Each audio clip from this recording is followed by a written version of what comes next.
എല്ലാവരും ഇതുപോലെ തന്നെ ട്രൈ ചെയ്യുന്നുണ്ട് പാവയ്ക്ക മെഴുക്ക്. ഉപ്പി പറ്റിച്ചിട്ടൊക്കെ നമ്മൾ ഓയിലിനകത്തിട്ട് ഫ്രൈ ചെയ്യാൻ തുടങ്ങിക്കഴിഞ്ഞാൽ ഒരുപാട് ഓയിൽ കുടിക്കും. അത് പക്ഷേ ഇങ്ങനെ തന്നെ നമ്മൾ ചെയ്തെടുക്കാമെന്നുണ്ടെങ്കിൽ കഴിക്കാനായിട്ട് നല്ല ടേസ്റ്റുമാണ്. ഡീപ് ഫ്രൈ ചെയ്യുന്ന അതേ ഒരു ടേസ്റ്റ് തന്നെ നമുക്ക് കിട്ടുകയും ചെയ്യും. ആകെ 2 സ്പൂൺ ഓയിലേ എടുത്തിട്ടുള്ളൂ. ഈ വീഡിയോ കാണുന്ന ഒരുപാട് ആളുകളുണ്ട്. ഒന്ന് സബ്സ്ക്രൈബ് ചെയ്ത് സപ്പോർട്ട് ചെയ്യുക.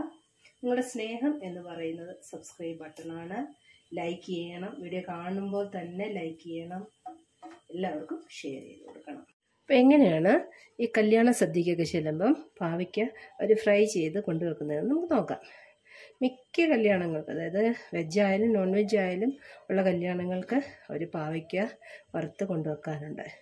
അപ്പം ഇതിനായിട്ട് നമ്മൾ കനം കുറച്ചിങ്ങനെ വട്ടത്തിൽ അരിഞ്ഞെടുക്കണം. ഇതിനകത്തെ സീഡെന്ന് പറയുന്നത് അരി അധികം മൂക്കാത്തതാണെങ്കിൽ അതുകൂടി വെച്ച് അങ്ങ് അരിയുന്നതാണ് നല്ലത്. ഞാൻ അതിനകത്ത് മൂക്കാത്ത അരിയാണെങ്കിൽ കളയാറില്ല. നന്നായിട്ട് വിളഞ്ഞ അരിയാണെങ്കിൽ മാത്രമേ ഉള്ളതെടുത്ത് കളയുന്നത്. ഇങ്ങനെ ഞാൻ വട്ടത്തി അരിഞ്ഞെടുത്തിട്ടുണ്ട്. എപ്പോഴും കല്യാണത്തിനൊക്കെ കൊണ്ടുവരുന്നത് അവരിങ്ങനെ എണ്ണയ്ക്കകത്ത് വറുത്ത് പൊരിയെടുക്കുന്നത്, അത് ഡീപ് ഫ്രൈ ചെയ്ത് കൊണ്ടുവരുന്ന പാവയ്ക്കയാണ്. പക്ഷേ ഇത് നമ്മൾ ചെയ്യാനായിട്ട് പോകുന്നത് അധികം എണ്ണയില്ലാതെ തന്നെ എങ്ങനെ നന്നായിട്ട് വറുത്തെടുക്കാമെന്ന് നോക്കാം. ഇതിൻ്റെ പച്ച കളർ പോലും മാറാതെ നമുക്ക് തന്നെ ഫ്രൈ ചെയ്തെടുക്കാനായിട്ട് ശ്രമിക്കാം. അതെങ്ങനെയാണെന്ന് നോക്കാം. നല്ല ടേസ്റ്റാണ് അത് കഴിക്കാനായിട്ട്. കഴിക്കാത്തവർ പോലും അത് നമ്മുടെ ഈ ചിപ്സൊക്കെ മാതിരി എടുത്ത് കഴിച്ചു പോകും. അങ്ങനെ നമുക്കതൊന്ന് ഫ്രൈ ചെയ്തെടുക്കാം. അതിനായിട്ട് ഞാൻ 2 പാവയ്ക്കാണ് എടുത്തിരിക്കുന്നത്. അത് രണ്ടും ഞാൻ അരിഞ്ഞു വെക്കാനായിട്ട് പോവുകയാണ്. അതിനകത്തെ സീഡ് കണ്ടില്ലേ, ഇതിൽ പൊട്ട് സീഡല്ലേ, അതും കൂടി ഞാനങ്ങ് അരിയും.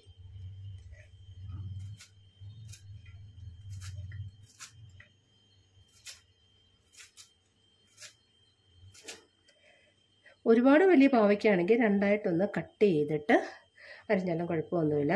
ഇങ്ങനെ 2ആയിട്ടൊന്ന് കട്ട് ചെയ്യുക. അതിനുശേഷം വളരെ തിന്നായിട്ട് അരിഞ്ഞെടുക്കുക. ഇതുപോലെ. ഇതിപ്പോൾ നമ്മളിങ്ങനെ കൈകൊണ്ട് ചെയ്താൽ തന്നെ അതിൻ്റെ സീഡ് അങ്ങ് മുറിഞ്ഞു പോകും. പക്ഷേ മൂത്ത സീഡാണെങ്കിൽ അത് അങ്ങനെ പൊട്ടി വരികയില്ല. പിന്നെ കളയാൻ എളുപ്പമെന്ന് പറയുന്നത് നമ്മളിങ്ങനെ റൗണ്ട് കട്ട് ചെയ്തിട്ട് ഈ സീഡ് ഇങ്ങനെ അങ്ങ് എടുത്ത് കളഞ്ഞാൽ മതി. വളരെ എളുപ്പത്തിൽ സീഡ് കളയാനായിട്ട് നമുക്ക് പറ്റും. അങ്ങനെ കണ്ടിക്കുമ്പോൾ തന്നെ ഇങ്ങനെ സീഡിങ് താനെ വന്നോളും. ഇങ്ങനെ തള്ളിയാൽ മതി. ഇങ്ങനെ വരും. ഇങ്ങനെ ഇതല്ലേ നല്ലത്. ഇങ്ങനെ സീഡ് എടുക്കുന്നതല്ലേ നല്ലത്. അപ്പം റൗണ്ടിൽ തന്നെ കിട്ടുകയും ചെയ്യും നമുക്ക്.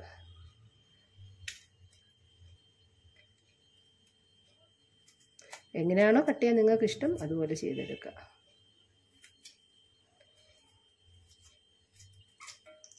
അതിപ്പോൾ സീഡ് നന്നായിട്ട് വിളഞ്ഞതാണ്.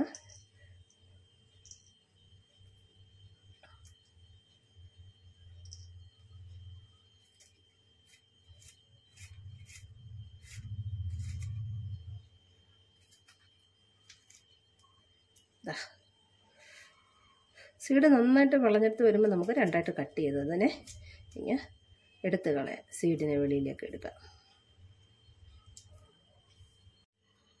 2 പച്ചമുളക് ഇതിനകത്തേക്ക് കട്ട് ചെയ്തിടുകയാണ്.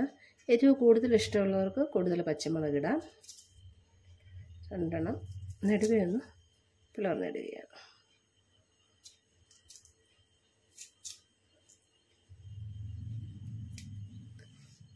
ഇനി ഇത് ഫ്രൈ ചെയ്യാം.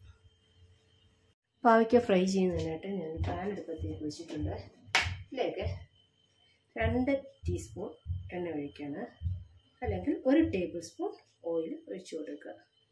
വെളിച്ചെണ്ണയാണെങ്കിൽ കൂടുതൽ നല്ലത്. എണ്ണ നന്നായി ചൂടായിട്ടുണ്ട്. ഇതിനകത്തേക്ക് ഈ പാവയ്ക്ക നമുക്ക് ഇട്ട് കൊടുക്കാം.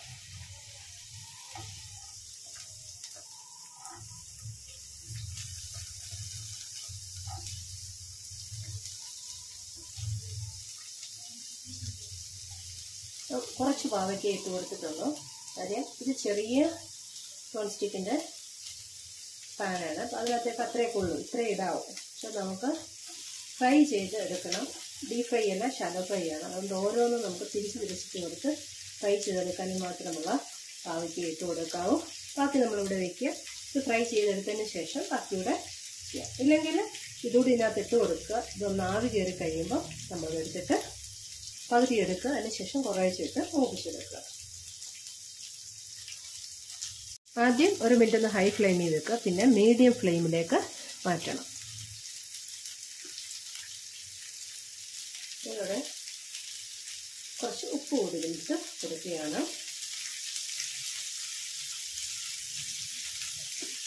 ഇതിൻ്റെ ഒരു സൈഡ് നന്നായിട്ട് മുരിഞ്ഞു. ശകലം മഞ്ഞൾപ്പൊടി ഇട്ട് കൊടുക്കണം. ഞാനിങ്ങനെ മഞ്ഞൾപ്പൊടിയൊന്നും ഇടാറില്ല. ചിലർക്ക് മഞ്ഞൾപ്പൊടി ഇടുന്നത് ഭയങ്കര ഇഷ്ടമാണ്. അതുകൊണ്ട് തന്നെ കിട്ടുന്നേ ഉള്ളൂ. ഇത് മഞ്ഞ കളറൊക്കെ കെട്ടിക്കോട്ടെ നോക്കാം. മഞ്ഞൾപ്പൊടി മെഴുക്കുവരട്ടി ഒന്നും വെക്കുമ്പോൾ അങ്ങനെ ഇടാറില്ല. ചൂട് തട്ടിയപ്പോൾ തന്നെ പകുതിയായി കണ്ട.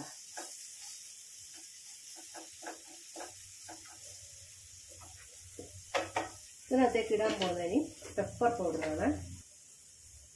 ഒരു 1/4 ടീസ്പൂൺ പെപ്പർ പൗഡർ ഇതിലേക്ക് ഇടുന്നുള്ളൂ. പെപ്പർ പൗഡറൊക്കെ നന്നായിട്ടൊന്ന് മിക്സ് ചെയ്യാണ്.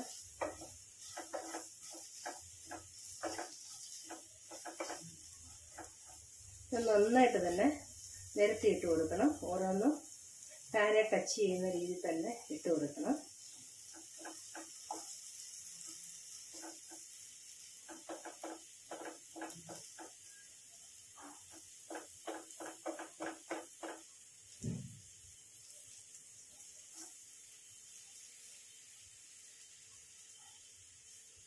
ഇങ്ങനെ ഫ്രൈ ചെയ്തെടുക്കുമ്പം എണ്ണ വേസ്റ്റ് ആവില്ല.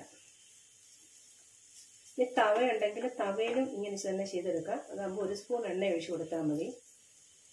ഇരുമ്പിൻ്റെ തവയായാലും നോൺ സ്റ്റിക്ക് തവയായാലും കുഴപ്പമില്ല. നമ്മൾ കുറച്ചുകൂടി നമുക്ക് നിരത്തിയിട്ടത് ഫ്രൈ ചെയ്തെടുക്കാനായിട്ട് പറ്റും. ചിലർ ഉപ്പി പറ്റിച്ചിട്ടൊക്കെയാണ് ചെയ്യുന്നത്. ചിലർ ഡയറക്റ്റ് ഓയിലിലേക്ക് ഇട്ട് ഫ്രൈ ചെയ്തെടുക്കും. എണ്ണ ഒരുപാട് വേസ്റ്റ് ആവും ഡയറക്റ്റ് ഓയിലിലേക്ക് ഇടുമ്പോൾ. അത് പിന്നെ നമുക്കൊന്നും ചെയ്യാൻ കൊള്ളില്ല. പ്രത്യേകിച്ച് പാവയ്ക്കൊക്കെ വറുത്ത് പോരുന്നതാണെങ്കിൽ പിന്നെ ആ ഒരു കയ്പ്പ് ടേസ്റ്റ് ആ ഓയിലിനകത്ത് കാണുകയും ചെയ്യും. ഇങ്ങനെ കിടക്കണം പാവയ്ക്ക. നന്നായിട്ട് ഫ്രൈ ആയി വരാൻ മീഡിയം ഫ്ലെയിമിൽ വെച്ച് കൊടുക്കുക. അപ്പോൾ കരിഞ്ഞു പോകത്തില്ല, നന്നായിട്ട് മുരിഞ്ഞു വരും. ഒരുപാട് സമയം ഇരിക്കേണ്ടതുകൊണ്ട് അതിന് എയർ പോകത്തക്ക രീതിയിൽ, അത് ഈർപ്പവെള്ളം വീഴാതെ എയർ വെളിയിലേക്ക് പോകത്തക്ക രീതിയിൽ അടപ്പ് കൊണ്ട് അടയ്ക്കുക.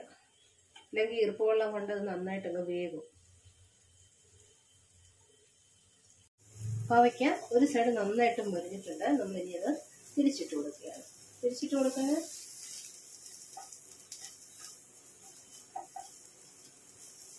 ഓരോരോ പാവയ്ക്കായിട്ട് തന്നെ തിരിച്ചിട്ട് കൊടുക്കുക.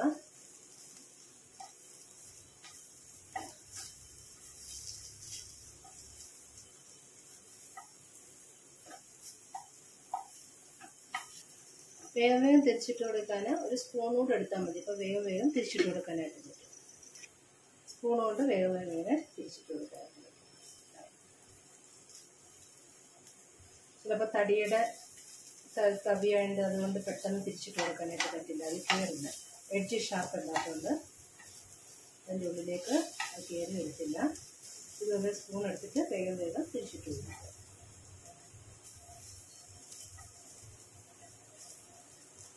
ഇങ്ങനെ ഫ്രൈ ചെയ്തുകൊണ്ടുള്ള ഗുണം, നമുക്ക് 1 സ്പൂണ് ഓയിലിൽ എല്ലാം ഫ്രൈ ചെയ്തെടുക്കാവുന്നതാണ്. ഫ്രൈ ആയി കഴിയുമ്പോൾ ഇതിനകത്ത് ആ ഓയിലിൻ്റെ അംശം അങ്ങനെ കിടക്കും. ബാക്കിയുള്ള പാവയ്ക്കയോട് നമുക്ക് ഇതുപോലെ ഫ്രൈ ചെയ്തെടുക്കാം. എണ്ണ ലാഭിക്കാം. സമയം അധികമൊന്നും എടുക്കത്തില്ല. മീഡിയം ഫ്ലെയിമിൽ ഇടുന്നതുകൊണ്ട് വേഗം അത് ആയി 10 മിനിറ്റ് കൊണ്ട് ഇത് ഫ്രൈ ആയി കിട്ടുന്നുണ്ട്. വളരെ കുറേശ്ശല്ലേ ഇടുന്നുള്ളൂ, അപ്പം ഒരുപാട് ടൈം എടുക്കില്ല.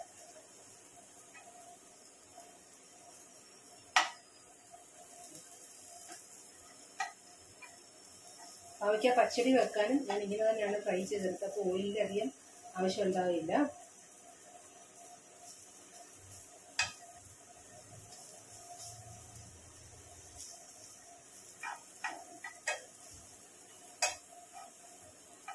തവയുള്ളവർ തവ യൂസ് ചെയ്യുക.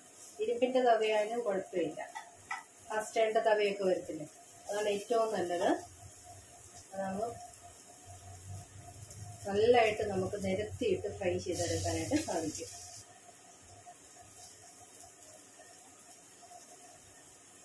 എൻ്റെ മമ്മിയൊന്നും ഇങ്ങനെ ഫ്രൈ ചെയ്യില്ല. മമ്മി അതിൻ്റെ ഗുണമെല്ലാം നഷ്ടപ്പെട്ടു പോകും. അതുകൊണ്ട് ഇച്ചിരി വെള്ളമൊക്കെ ഒന്ന് ഒഴിച്ച് ഉപ്പി പറ്റിച്ച് ജസ്റ്റ് ഒന്ന് ഓയിലിട്ട് ഇങ്ങെടുത്ത് കഴിക്കുകയുള്ളൂ. അതിനാണ് ഗുണമെന്ന് പറയും. പാവയ്ക്കയുടെ ഗുണങ്ങൾ നഷ്ടപ്പെട്ടിട്ട് കഴിച്ചിട്ട് കാര്യമില്ലല്ലോ. ഇതിന് ഒരു സൈഡ് നന്നായിട്ട് ഫ്രൈ ആയി വന്നിട്ടുണ്ട്, മറ്റേ സൈഡ് നന്നായിട്ട് മുരിഞ്ഞു തുടങ്ങിയിട്ടുണ്ട്. ഞാനെല്ലാം തിരിച്ചിട്ട് നേരം കൊണ്ട് മിക്കതും നന്നായിട്ട് മുരിഞ്ഞിട്ടുണ്ട്. 10 മിനിറ്റ് പോലും ആയിട്ടില്ല ഞാൻ ആദ്യത്തെ ഒരു സെറ്റ് ഇട്ടിട്ട്. പാവയ്ക്കെല്ലാം നന്നായിട്ട് ഫ്രൈ ആയിട്ടുണ്ട്. നമ്മളിതെല്ലാം ഇനി കോരി എടുക്കുകയാണ്. ഇത്തിരി മൂത്ത് പോയി, പക്ഷെ ഇതിന് മുമ്പേ കൊണ്ടായിരുന്നു. സ്റ്റൗ നല്ല ചൂടിൽ തന്നെ ഇരിക്കുകയായിരുന്നു, അതുകൊണ്ടാണ്. എല്ലാം ഇങ്ങനെ കോരി എടുക്കുകയാണ്.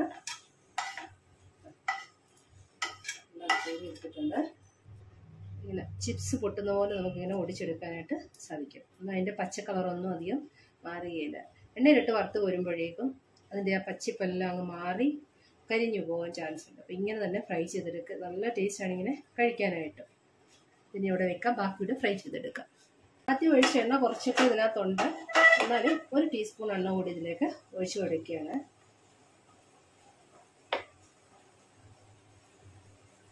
ഒരു ടീസ്പൂൺ എണ്ണ കൂടി ഒഴിച്ചു കൊടുത്തു. ബാക്കി പാവയ്ക്കയോട് നമുക്ക് ഇതൊന്ന് പകുതി ഫ്രൈ ആയി കഴിയുമ്പം അതിനകത്ത് വേറെ കഴിക്കാൻ വേണ്ടി ഇട്ട് കൊടുക്കും. ഇത് ടേസ്റ്റിന് വേണ്ടി മാത്രം. രണ്ടാമത് ഇട്ട് കൊടുത്ത പാവയ്ക്കയുടെ ഒരു സൈഡ് നന്നായിട്ട് മുരിഞ്ഞിട്ടുണ്ട്. നമ്മളതെല്ലാം ഒന്ന് തിരിച്ചിട്ട് കൊടുക്കാനായിട്ട് പോവുകയാണ്. 1 സ്പൂൺ എണ്ണ നമ്മൾ ഒഴിച്ചു കൊടുത്തിട്ടുള്ളൂ. ആ എണ്ണയിൽ തന്നെയാണ് ഇതെല്ലാം ഒന്ന് ഫ്രൈ ആയി വന്നത്. ഇതിനകത്തേക്ക് ഞാൻ ഇത് ചെറിയ സവാള, അല്ലെ വലിയ സവാളയാണെങ്കിൽ ഒരു ഹാഫ്, അതൊരു സൈഡ് മൂത്തതിന് ശേഷം മാത്രമേ നമ്മൾ ഇട്ട് കൊടുക്കാവൂ. ഇല്ലെങ്കിൽ കരിഞ്ഞു പോകും. പാവയ്ക്ക മൂക്കുന്നതിൻ്റെ കൂട്ടത്തിൽ സവാള കരിഞ്ഞു പോകും. സവാള ഒന്ന് വഴന്നു വരെ മാത്രമേ ചെയ്യാവൂ, ഒരുപാട് അങ്ങ് കരിയാൻ പാടില്ല. അതിനുശേഷം അത് വീണ്ടും ഒരു സൈഡിലൂടെ മൂത്ത് വരുന്നിടം വരെ അടച്ചു വെക്കുക. ഒന്നുകൂടി ഇതൊന്ന് ഇളക്കിയിട്ട് കൊടുക്കുക. ഉള്ളിയൊക്കെ ഒന്ന് വെന്തിട്ടുണ്ട്.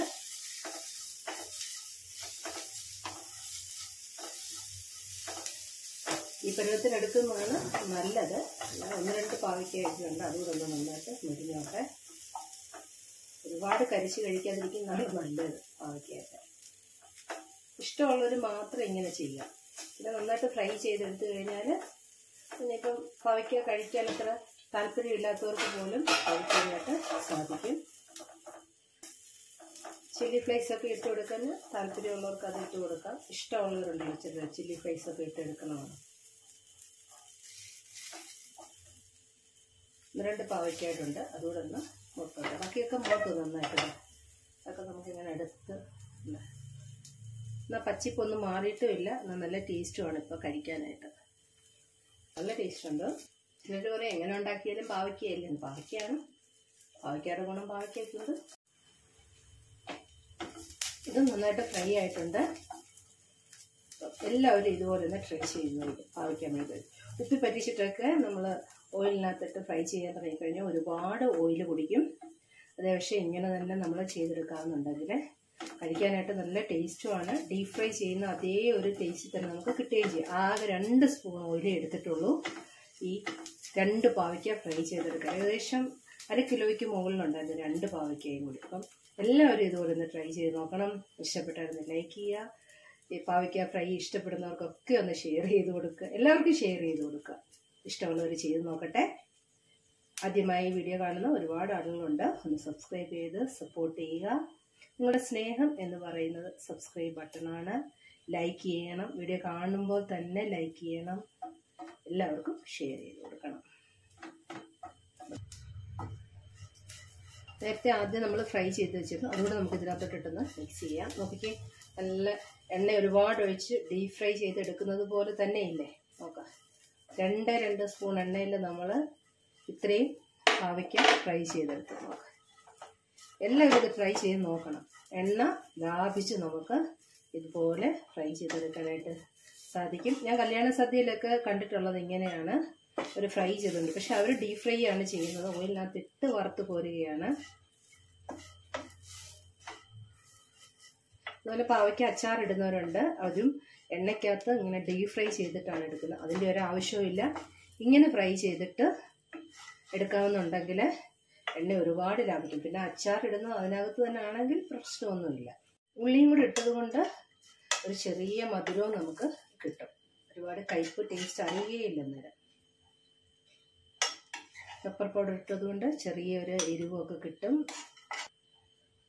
Thanks for watching.